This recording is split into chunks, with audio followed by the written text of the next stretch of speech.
Nikunj at CleanMax. Nikunj, we've seen a tremendous growth when it comes to utility scale solar. It is definitely one of the key, I would say, interventions that India has when it comes to achieving our net zero goals. But we're also seeing a goal of 500 gigawatt by 2030, which means a lot more needs to be done. What are the major challenges that you are foreseeing in the transition that needs to happen over the next 7 years, to achieve this target of 500? And what is, according to you, required on the finance front to achieve this? Sure. Hello, am I audible? Good morning, all. So maybe I'll divide the question in two parts. One is the challenge part, and second is what's the overall requirement. On challenges front, maybe let me touch upon on as the most of the audience here are from the banking sector, let me touch upon the requirement front and what are the challenges we as a developer face. And second is to go from, say, 80, 100 gigawatt today to 500 gigawatt. How nation will reach there and what are the kind of business model which will be supportive for us to reach there. The first one is the challenges on the financing front. See, energy, particularly whether it's solar, storage, renewable, is a capital intensive business. So it needs lots of capital. And if you simply do a simple math, say 80 gigawatt to 500 gigawatt, we are talking about another 400 gigawatt addition. Let's take the current build cost of a solar, and we're just talking one technology here, right?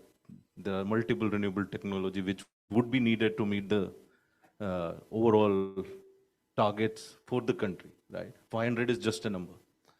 Then maybe we are talking about, just do the rough math with current build cost is close to 150, 160 billion dollar just as the debt requirement for the solar target.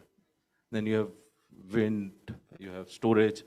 Let's see what's the current size of the banking industry, right? And based on a little bit reading I was doing on the way is that the total gross lending or the size of the banking industry is $2.3 trillion. Right? That's the total gross till from all the banks till today, right? And the exposure which energy as a whole sector has is 6 to 7%. Now we incrementally only for solar need $150 billion, right? Which if you take on the total outstanding, it's close to 6-7% of the total book which is there of the all banks needs to just go to build solar. But this is incremental. What is invested is invested. So if the industry size has to double in next 7 years, 6% of that has to go just to build solar, right? Assuming that the cost does not go up. So that, I mean, I don't need to now say what challenges we see. This itself is a big enough challenge, right? Then there are many other challenges I can get into, right? Which is the permittings, especially the transmission line side, right? If you have to evacuate 500 gigawatt kind of a power, the kind of transmission line infrastructure we are thinking about it as a different level. And where will be the consumption point? Consumption point would be somewhere in BKC, right? If you have to augment the transmission line in BKC, it's a task, right? Because there's no land. Most of the countries who wants to go and switch, right? The problem is becoming at the demand center. How do you add this kind of infrastructure? But let's not get into that because that's completely a different topic. Let's specific to the audience, which is the finance side of it. And so the entire banking sector, if incremental 7-8% of the capital is just allocated for solar, then we can barely meet the requirement of just solar. Assuming banks are growing, the deposits and the credit growth is 10 to 12% as a sector, right? So I don't think that just one measure would be enough to meet the capital requirement. And that Mr. Rajat sir was saying that we procure green power, right? But somebody is investing in for you to procure it, right? The CleanMax, we are the largest in providing the CNI solution, right? So if any one of you need, which is non-government and a direct user, need a green power where the country is maybe Asia's largest today, who supplies the power, but there's a lot of investment goes behind it. So I think the requirement of the fund and the way this entire funding structure would emerge and fund this is certainly a big challenge.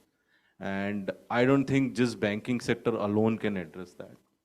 There will be multiple of the things like how the capital market on the debt side and equity side start appreciating this kind of investments, because, these businesses are sort of, if you compare it, a typical utility business or a renewable business like ours with a technology company and compare ROCE, right? I mean, it's very difficult to go and address the IPO market for us, right? But we won't give this kind of returns, right? It's different return profile, right? So that kind of capital has to be there. This kind of capital market has to open up, right? The loan profiles here, for example, are not 3-year, 4-year bonds, right? Because cash flows are 25 years. So somebody needs to appreciate, and there should be long-term capital available, right? For someone to put the project. So I would not just get into details, but I just want to give some high-level things that these are the challenges. And the requirements, if we have to meet target at national level, forget about the number, but just to meet, for example, you mentioned $2.3 trillion is the requirement for India's energy transition. That's the size of the total credit today. This total outstanding credit of the entire banking system, $2.3 trillion. You just need it for next 7 years for energy transition. How would that happen? Banks can't do that alone. I mean, there are 30 other sectors which is growing much faster than this in India. It's a growing economy. Last quarter, energy demand was 9% growth. Right? So maybe I'll just stop here and just leave thoughts in everyone's mind, No, rather than trying to conclude here. No, I think that's very useful because you have, I would say, provoked a lot of questions, and I'm hoping, rather than me asking those questions, I'm going to invite later audience. Sure. I know you want to make one last point. Yeah, sure. So one more point on, especially on the banking sector and the challenge, right? Because I don't get this kind of an audience often. Right? So let's just make my point very clear. It's not easy to get a project finance done. See, for example, the construction cycle for a renewable project is not very long. For example, it takes me 18 months to 24 months to convince a client like Microtech or a Tata to sign a 20-year contract for me, with me, wherein we supply green power and meet their requirement. So corporates may take forever to decide. But once they decide and their board approves it, they need the power as of tomorrow, if not yesterday. How does that happen, right? That can only happen with we have ability to turn it around quickly. And that is only possible other than the project execution capabilities, ability to finance it quickly, right? But for an under construction renewable project, and another thing which one needs to notice is that all the growth which is expected to come in renewable setup is going to come from CNI, not from utilities. That market is just globally doesn't exist. All the new installations, 70 to 80% is a bilateral contract between developer and the user. India is already moving towards that. All the regulation which is all change happen is just indicating that.